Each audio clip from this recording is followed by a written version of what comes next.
Welcome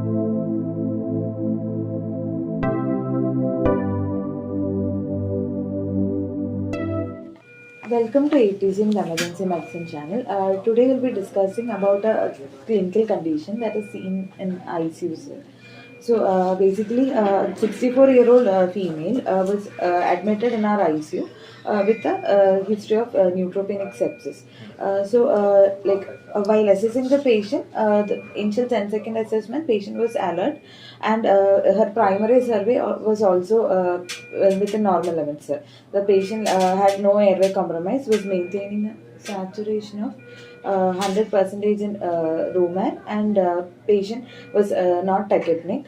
Then coming to circulation, patient was maintaining a blood pressure of 130 by 70 millimeters mercury with a heart rate of 98 to 100 beats per minute. And coming to disability, patient had a GCS of 15 on 15, and her GRBS, last check GRBS was 150 milligram per deciliter, and her exposure part hypothermia was prevented by giving her warm blankets, and she was febrile also. So that was the assessment part. So while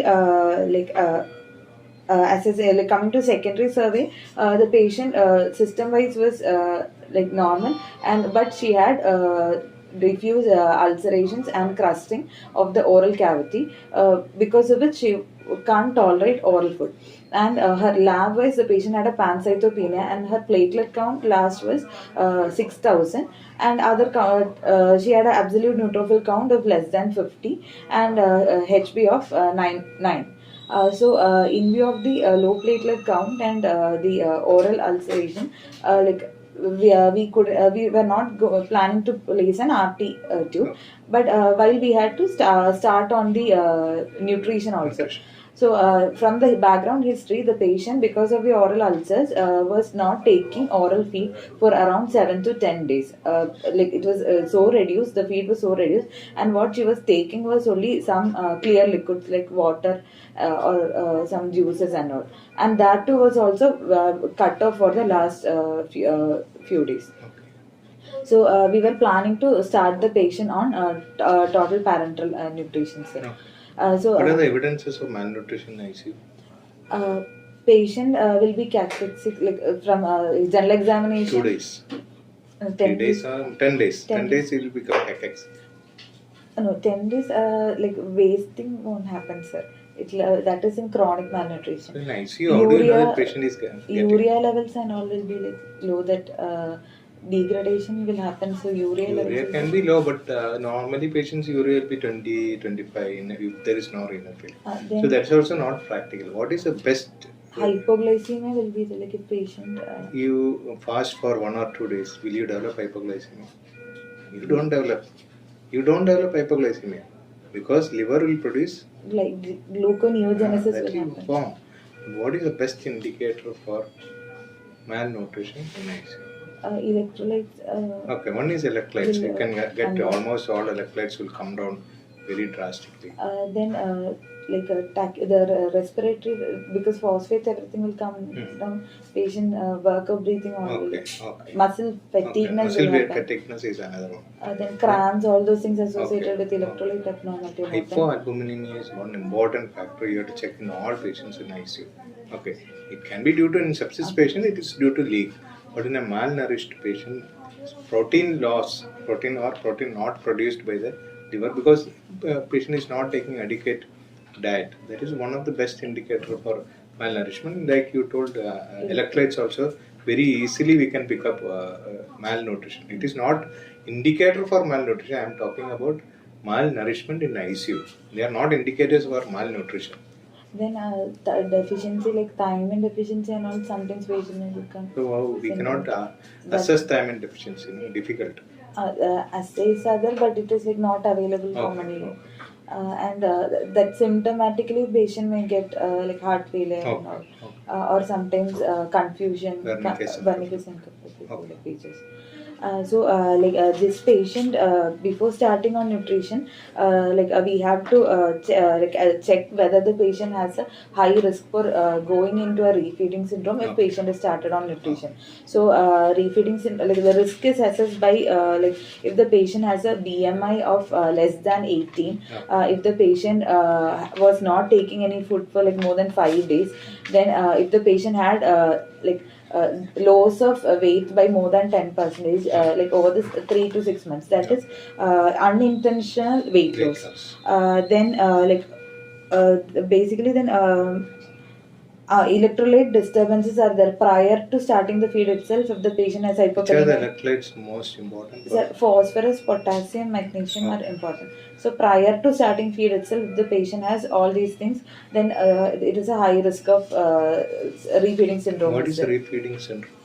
Sir, if the refeeding syndrome is like a metabolic derangements happen when a patient who was on starvation is suddenly pushed in with like feeding. So initially the body will be in a catabolic state.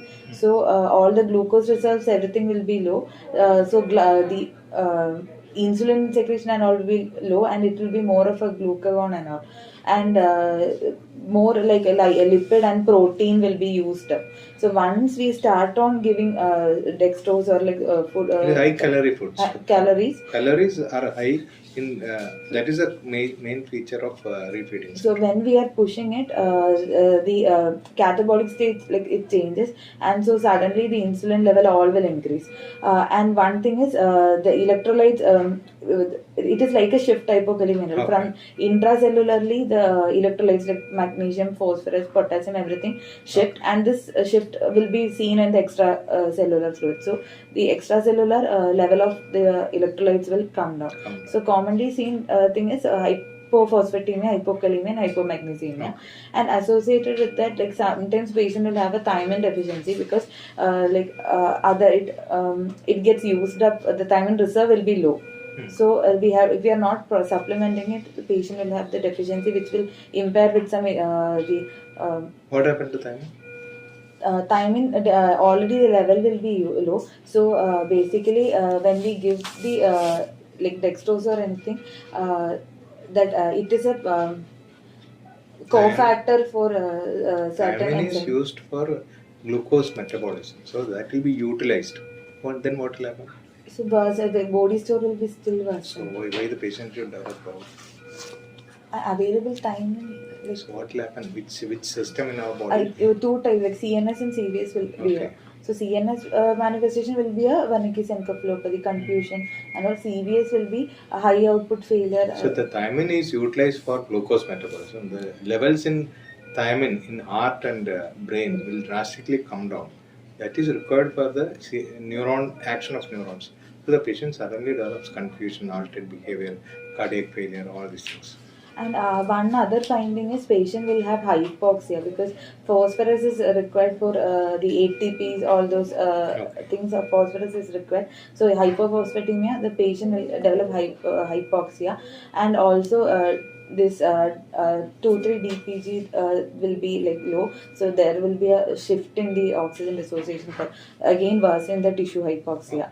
And other thing is there will be like cardiac issues will be there, like QTC prolongation. All those arrhythmias are more prone with the electrolyte abnormality, and also myocardial contractility is also affected. So these are the common things. The main problem is cardiac arrhythmias. Refeeding syndrome, why the patient dies is mainly due to cardiac arrhythmias. Okay. So these are the things that happens in a refeeding syndrome. So like while starting on nutrition, we have to assess whether the patient is prone to refeeding or not. So and other thing is prior to starting feed itself, we have to get the electrolytes and basic test done. So if at all electrolyte abnormality is there, we have to correct it and then start on the nutrition. So the normal person, the required calorie intake daily is like 25 kilocalorie per kg per day, and in a ICU patient or stress and like a very critical ill, the requirement will be like more around 40 kilocalorie per kg per day. But like if the patient is prone to refeeding, in a low risk patient we can start at like around 15 to 20. High risk we can start at 5 to 10 kilocalorie per kg per day requirement. So you need to give only 25% of the requirement. So you want to give 40 kilocalories per day, means you have to give only 10 kilocalories. Okay, 5 to 10. This like for any nutrition, like mostly we can start like 40 to 50% will be from the carbohydrate, Okay. and the remaining will be from proteins and lipids. That will be the like requirement of the distribution of the calories. And while calculating also the calorie requirement, if the patient is having a is obese and all, we can calculate the adjusted body weights and calculate the calorie. Otherwise the obese ideal body weight, and like very malnourished or lean adjusted body weight should be calculated. Then other thing is a protein requirement, daily protein requirement while we are considering. So in critically ICU patients, it will be like 1.5 gram per kg per day, and that too like depends on the clinical condition. If the patient is having renal failure and not on dialysis and all, it will be 0.8 gram per kg per day, and on dialysis it will be like 1.2 to 1.4. And venous hemofiltration also, it will be like slightly other condition where protein restriction is needed. CLD. Chronic liver disease also we need to restrict the protein. From that we will calculate how much protein is required. So and this much and from the protein calculated we will get how much calories like given by the protein, because like from each gram of protein will give 4 kilocalories. For lipids it will be like 7, and for carbohydrate it will be 3.4. So from the protein requirement we will get the calories provided by protein, and the remaining non-carbohydrate calories like in that like protein lipid thing should be given by the lipids. So most of the TPNs are triple regime. Like you have a carbohydrate, amino acids, and lipids fat will be there. This patient we initially started on a peripheral TPN, sir. Okay. So if we have a peripheral line, we can start on a peripheral TPN, and like later when the patient was put on a central venous access was gained, we changed it to a central TPN regimen was started. The central TPN regimen for this patient, we had taken a 900 kilocalorie cabiven things. So the requirement will be like 50 kg patient, so it will be 10 kilocalorie per kg per day, it will be like 500. Okay. So in this 900, this is slightly higher. What we selected is slightly higher. 900 kilocalories and 1026 ml. Okay. So from that we can calculate and take how much will be the infusion rate. And while on TPN, prior to itself we have to correct the electrolytes, and while on TPN also we have to monitor the electrolytes. Maybe at the end of 4 or 6 hours we can. So textbook says only 25% should be corrected. Even then, most of the TPNs will be 1000 or 1200 kilocalories. So if you don't transfuse it in 24 hours, we'll have to waste it. So what is the other option? How do you see that? According to textbooks, half you have to discard. That is not possible. It's very costly. 24 to 48 hours, but it's in severe sepsis and all, patient. So in between you stop and see check the electrolytes and correct it and restart it. And increase the dosage. Ideally, it has to be stopped and discarded. But it is a costly 3,500 rupees is so for we cannot throw it like that. So in between, you can stop and correct the electrolytes. Which are the most important electrolytes? Phosphorus, magnesium, potassium. These 3 things we have to correct. Or you can continue ongoing correction along with your, because you have central and 3 lumens are there. So one you will be giving your diet, and other one you can correct the electrolytes. Like while on TPN, like after 4 to 6 hours, we can check for the electrolytes. Okay. So in this patient, the initial magnesium was 2.2, the phosphorus was also 4.1, and the potassium was 3.9. But at the end of 6 hours, the patient's phosphorus had dropped to 1.6. Magnesium had dropped to 1.3, and also potassium had come down to 2. What are the problems of hypophosphatemia? Sir, one thing is arrhythmias can happen. Arrhythmias can happen. Then patient have like hypoxia will be there. Hypoxia will be there. Then Third one, energy, muscle action. Muscle muscle action will be contraction. one of the most important electrolyte. It is not electrolyte. Mineral. Which requires for muscle action is phosphorus. Potassium is there. That is definitely there. But phosphorus are also required for muscle action.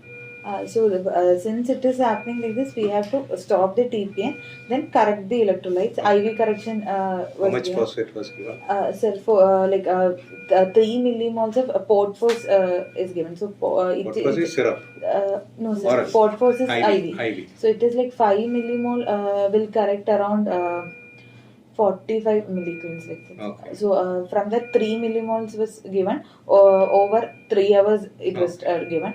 Magnesium also IV correction was given. How much magnesium was given? So for her 2 gram of IV magnesium was given.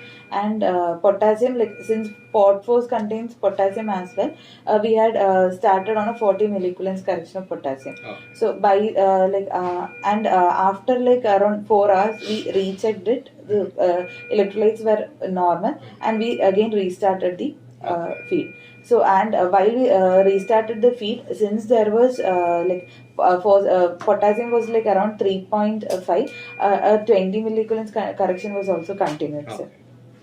And like other thing is regarding how much the infusion should be given. The input output monitoring is important. So we have to assess the patient's the fluid reserve, and then only start on the infusion rate. If the patient is like very much fluid overload, and or this much of infusion may not be required, so we'll have to what give a type more of fluid overload you are talking about? So intravascularly, if the patient... If there is an intravascular fluid overload, we have to restrict the fluid. If there is an extravascular fluid, like patient is having ascites, or patient is having pedal edema, but BP is low, you can still give. Okay, if there is a cardiac failure or intravascular volume is expanded due to anemia or something, then we have to be very careful. So we're more concentrated. So clinical judgment on top of your body examination is not correct. You have to see what is an IVC has to be checked if you want to know the intravascular volume. So this patient had a collapsible IVC, so we could continue with the routine requirements. And other thing is while like on TPN, there what are the tests we have to check for. So we have to keep an eye on the patient's triglyceride levels and the lipid level, because hyperlipidemia can arise as a complication. Then other thing if is, patient is already dehydrated, if you give this, there is a chance of thrombus formation. Okay, so correct the dehydration first. Then thrombus and the sepsis can happen, because already patient is neutropenic, so we have to take extra care that the line is proper and all. Then other thing is cholestasis and all can happen. Cholestasis, the steatosis, cholestasis all can happen as complication of TPN. Then electrolytes, sometimes like a patient, if too much of electrolytes are like being given in a CKD patient and all without monitoring, even hyperkalemia, like reverse can also happen. Hypermagnesemia, hyperphosphatemia can happen. So because why that occurs? You are telling there is hyperkalemia, hypermagnesemia. No, sir, if it is CKD or something, a patient where is this potassium going? It's there in the body. So it is only shifted inside the cell. Now, once the patient stabilizes, it can even shift back.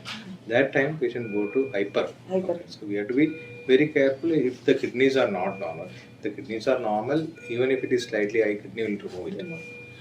Then other thing is we have to also supplement like thiamine and other minerals. How do you correct thiamine? Sir, prophylactically we can give 100 to 200 milligram as BD dose. But like if the patient develops the thiamine deficiency features, then 100 milligram TID should be. Before dextrose or after dextrose? First timing should be corrected. Okay, you have to give timing always before the high Yes, calorie. ideally 30 minutes before starting the TPN itself we have to supplement Or with along timing. with the TPN you can give. Timing. And like if the patient like is like prolonged rest and all, and like we have to give the DVT prophylaxis everything, because TPN again hyper lipidemia everything is prone for thrombosis, but this patient is in a bleeding state, like a low platelet and all those things. Okay. Otherwise, if not contraindicated, the thromboembolism prophylaxis should also be given while the patient is on TPN. Then other thing is like if initially for the 1 to 3 days we can continue the same regimen if the patient is like prone for refeeding. Then after that slowly we can increase it. So by like in a very high risk patient, by the end of 10 days we can resume the complete calorie That is requirement. 40 kilocalories per day. Per day can Per be kg per day. And other thing is if the patient is like not in a very high risk patient, by 5 to 7 days we can attain the complete calorie requirement can be given. And other thing is when we will start on TPN. So TPN basically is indicated in patients if Basically, TPN is not a preferred regime in our patients. If the patient is unable to take due to any reason, or like patient he undergone any surgery and is not we are not able to feed. Otherwise, oral feeds or ICU feed is the best in ICU. When will you start feeds? sir, as early as possible. As early as possible, we have to start feeds. Because or like NPO is a bad concept. It is not a good concept. Unless until you are going to intubate the patient or you are going to take the patient for a surgical procedure, we can keep. Otherwise, as soon as possible, if there is no contraindication, we have to start enteral feeding. And this enteral feeding preferred because of the immunological, all this gut biota and all these things. And TPN mostly it is in a surgical ICUs only commonly preferred, like when diversion surgeries, all those things are happening. But if the patient is like severely cachexic, malabsorptive, then orally all these things are there, can't start on enteral feed, we'll have to go on for TPN. And other thing is in sepsis and all, not very much preferred because of more prone for sepsis things. So these are the basic things that regarding the total panel nutrition. So we can give through a peripheral line or both preparations are available. And or a central line. But whatever it is, a single line should be devoted for TPN administration. We should not give other things through the same line.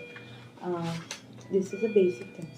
Okay. What happened to the patient after? Patients like after that we are like today is the second, so we are continuing with the same like initial 10 kilocalorie per kg per day requirement, and electrolytes there is like no further drops, like electrolytes is being stabilized. So we are supplementing her like repeating the electrolyte, and in between supplementing her with IV electrolyte correction as well.